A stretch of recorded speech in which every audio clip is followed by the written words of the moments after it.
I look at 10 cars made by Chevy that you can't buy in America. Let's go. Starting at number 10, the 2023 Chevy Cruze. Now, I know most of you in America are probably thinking that the Cruze went away in 2019, 2020, which you'd be right. Now, this car continued to be manufactured overseas in Asia, Argentina being the last year that will be producing the Cruze, unfortunately. They'll have it in sedan and mostly hatchback versions. Now, the only difference significantly about these vehicles from the North American counterpart is that they do have a few different cosmetic changes. They still offer the diesel, 1.6 liter turbo diesel. That's also found in the Equinox, as well as they have the same L, LT, and LS trim levels, all offering differing packages. But in my opinion, the hatchback definitely looks the best. Coming in at number 9, the Chevrolet S10. The S10, or the GMC Sonoma, was ended in 2004 by the North American Chevrolet, although it continued to be manufactured in China and Latin American countries all the way up till 2012. It continued to be manufactured in the other countries as a rebadged Maxus T70, coming equipped with everything from an inline-4 2-liter to an inline-4 2.8-liter, mostly ever producing 221 horsepower out of a standard transmission. Now, on to number 8, the Chevrolet Trailblazer. Now, this one might actually be kind of a big deal because, as many of you know, well, probably all of you know, we sell a Trailblazer here in the United States.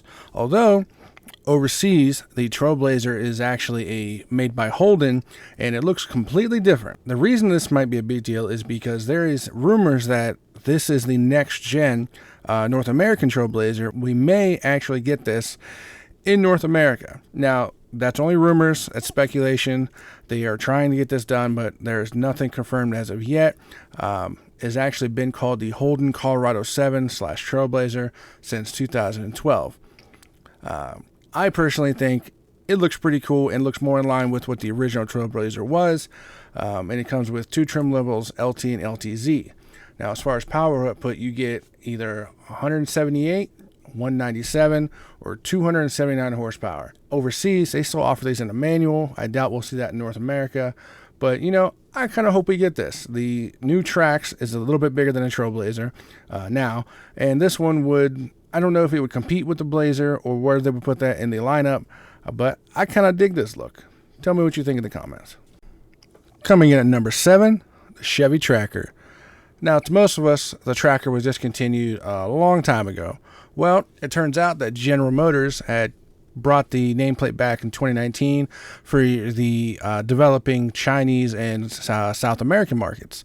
Now, this Tracker actually comes with either a 1-liter turbo inline-3, 1.2 inline-3, 1.3-liter inline-3, or a 1.4 inline-4 all-turboed motors. Now, the most producing would be 162 horsepower, which, to be honest with you, is not bad out of a 1.3-liter turbo engine. I'm just saying, especially with the 6-speed manual that they get over there, which for some reason they think anybody in America does not want, which, please, General Motors, bring back the manual transmissions. But these also are offered in everything from just a base model all the way up to the Tracker Redline, which honestly doesn't look too bad. Let me know what you think. Now on to number 6, the Chevrolet Joy. Now this car is a little bit weird because it actually encompasses several different nameplates. It started life as what was called a Chevrolet Onyx. It gets a little bit murky, but eventually it turned into the Chevrolet Joy, and the Onyx and Joy are the same car, yet different vehicles sold in different markets. The Onyx, which we may talk about later, turns into something else, so it's a little bit weird. This car, though, is basically a South American version of a Spark, as we would know it here. So this actually has a 1-liter, 4-cylinder, 80 horsepower engine that's made it to a manual transmission, which probably makes for a pretty peppy car, seeing as this is really small, really compact. So it's probably light, easy around the corners, and great for the South American market. Speaking of the South American market, let's keep it in Brazil at number 5, which would be the Chevrolet Spin. Now, the Chevrolet Spin was introduced by GM Brazil in 2012 for the Brazilian market, but it's also been offered in Argentina, Indonesia, Thailand, and the Philippines. It's powered solely by the 1.8-liter EconoFlex engine capable of 108 horsepower and 126 pound-feet of torque. Now, transmission options include a 5-speed manual and a 6-speed automatic from the Cruise, and GM targeted sales of about 2,800 units for that market. Now, this thing is a little bit funny looking to me, but different markets to please different people. So, I mean, it's not terrible looking, and honestly, it looks like something I would have seen out of a Call of Duty map. So, but let me know what you guys think. Coming in at number 4, the Chevy Montana/Tornado. Now, this vehicle was actually originally created for Mexico and South Africa in 2003. It had a first and second generation, and now onto the third generation, which is mostly sold in Mexico.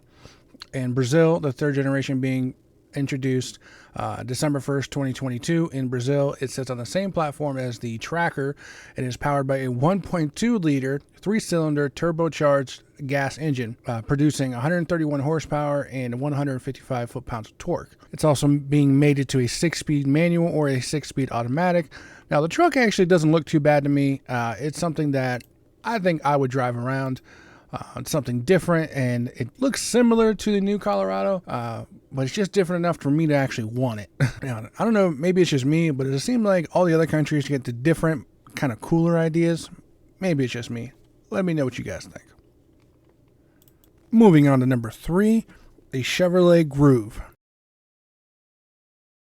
Now, the Groove is actually sold in South America, Africa, some places in the Middle East, the Cayman Islands, and some parts of Asia. The Chevrolet Groove is actually shared some of its styling cues with the Chevy Trax, the Tracker, and a few other small SUVs sold here in America. The Chevrolet Groove comes with a 1.5-liter engine, 4-cylinder obviously, and it's mated to a 6-speed manual transmission. Wouldn't it be nice if automakers realized that America wants manuals too, and not just a bunch of just slow, sloppy automatic transmissions?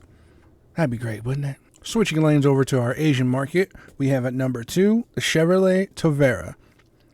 Starting out life as an Isuzu Panther, it was actually rebranded for the Filipino and Indian market as the Chevrolet Tavera. The first generation, starting in 1991, it wasn't until the early 2000s that Chevrolet took over and rebranded it as theirs, modified the look of it a little bit, and actually gave it several different engine choices, everything from a 2-liter gas engine, 2.2, 2.5 diesel motors with either a 5-speed manual or 4-speed automatic. The highest engine model actually only making about 114 horsepower and about 180 newton meters of torque. So digging up statistics on this vehicle was actually a little bit trickier than I thought, because Wikipedia, as we all know, isn't the most reliable. Now at number 1, the Chevrolet Cavalier. That's right. I know most of you remember the Chevrolet Cavalier being discontinued from GM in 2005.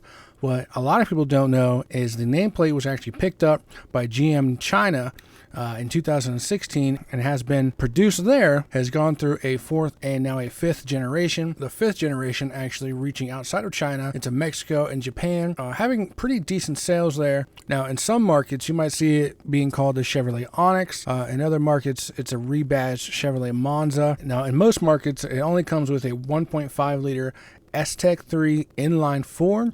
I'm not sure what that is, producing 161 horsepower and 170 foot-pounds of torque, which isn't bad in a small compact car. Now, they do come in turbo versions and non-turbo versions, and honestly, the car doesn't look that bad. If they would bring the nameplate back to the US, I feel like this would actually make a pretty good splash here, as there is a lot of Cavalier faithful here in the United States. And I actually know one of them. He drives a 2005 right now. It's a rust bucket. GM, bring it back to the US so I can get my dude a new car. And there you have it. That's 10 cars that GM makes that you cannot buy in the United States. Let me know down in the comments if you like any of them, if you've driven any of them, if you're from another country and you own one, talk about it in the comments. Let me know which one, if any of them, are your favorite. And until next time, later.